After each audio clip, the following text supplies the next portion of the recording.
Today we're going to be discussing the theme or the question of too lazy to pray.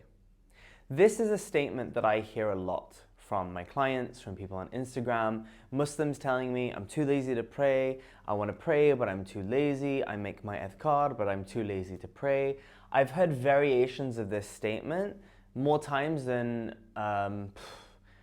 you could imagine, okay?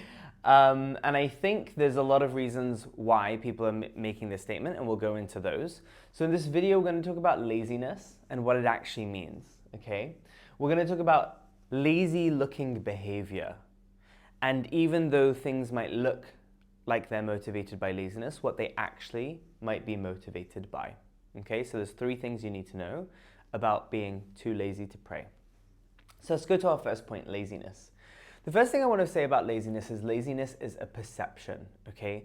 A perception is the things that we see in the world. It's the thoughts that we have about ourselves, other people, and the universe or God, okay? Perceptions are really governed by our thinking faculties generally, all right?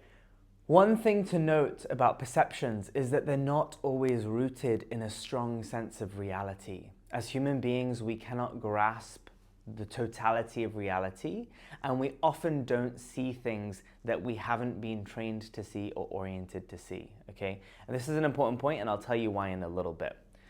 Laziness is also often, not always, but often a source of self-blame. It's a way to say, it's my fault, it's my fault, it's my fault. Okay. Now, when it comes to prayers and when it comes to a lot of our duties and responsibilities within the religion, obviously we want to take them seriously, and obviously we want to do our best to fulfill those responsibilities. However, accountability is very different from self-blame. Okay. Accountability is saying, I didn't pray. That is a fact. Okay. Blame is to say, I didn't pray because I'm too lazy. And I'm going to challenge that because I'm too lazy, okay? And I'll tell you why. Lazy behavior, things that look lazy, so for example, missing prayers, are not always related to lazy motives. What does that mean?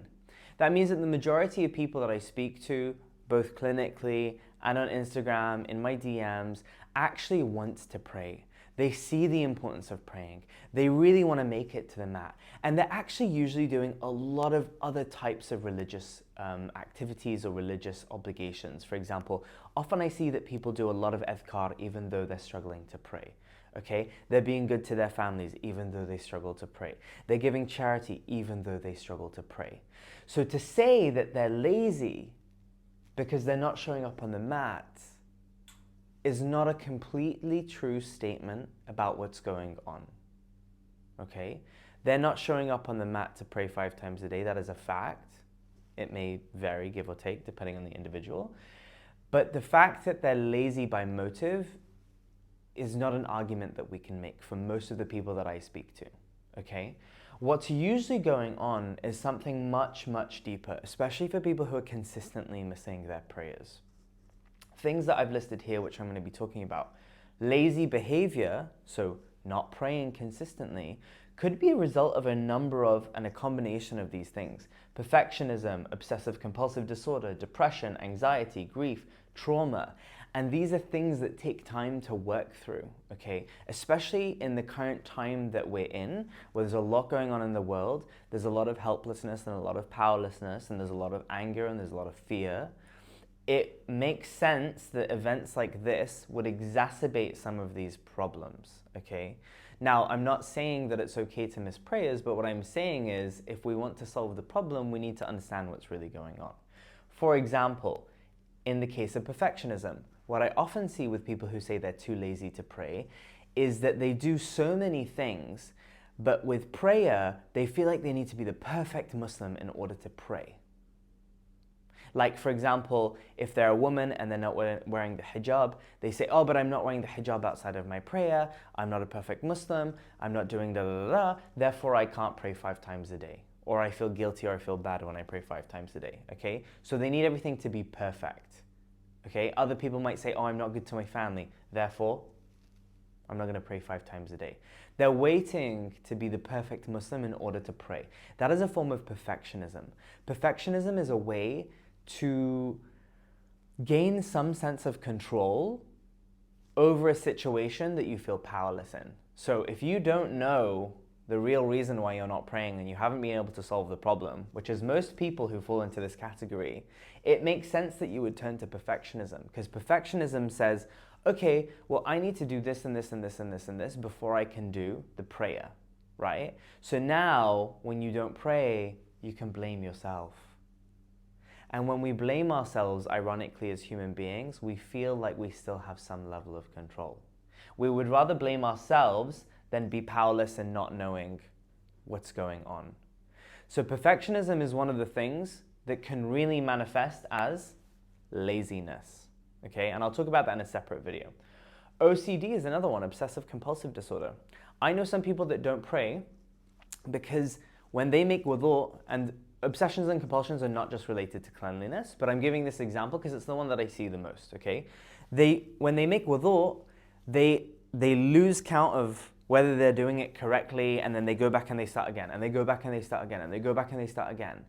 And that leads them to missing out on prayers, or by the time they get ready for the prayer, they've lost the energy. When they're in the prayer, if they do one thing wrong, they get really frustrated. They don't repeat the prayer, or they do repeat the prayer, and then it goes on and on and on and on.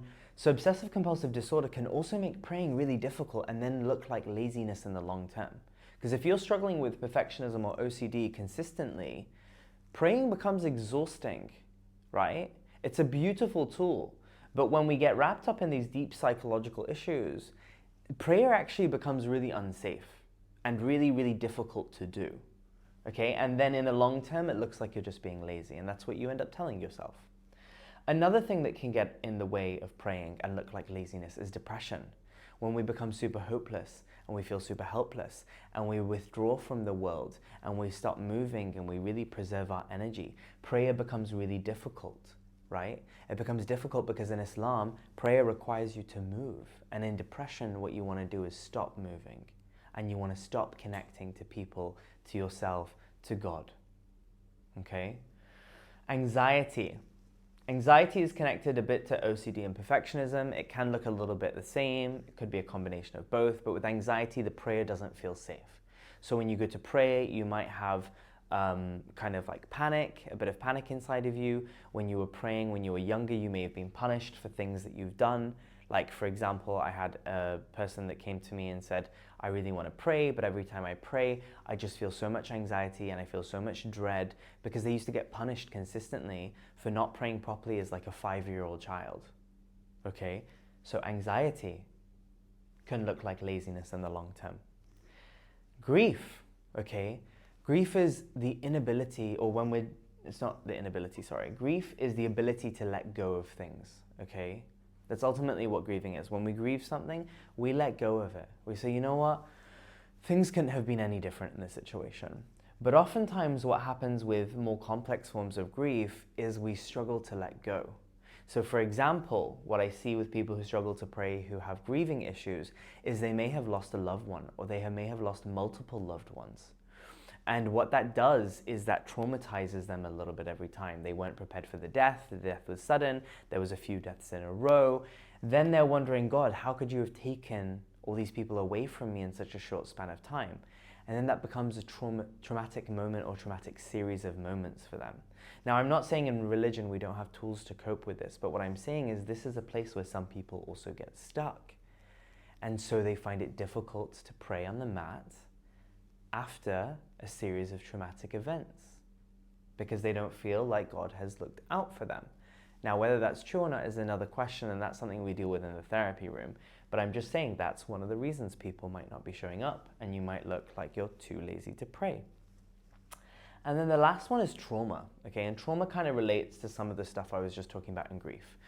Anything that's traumatic in psychological terms is a moment where we become immobilized.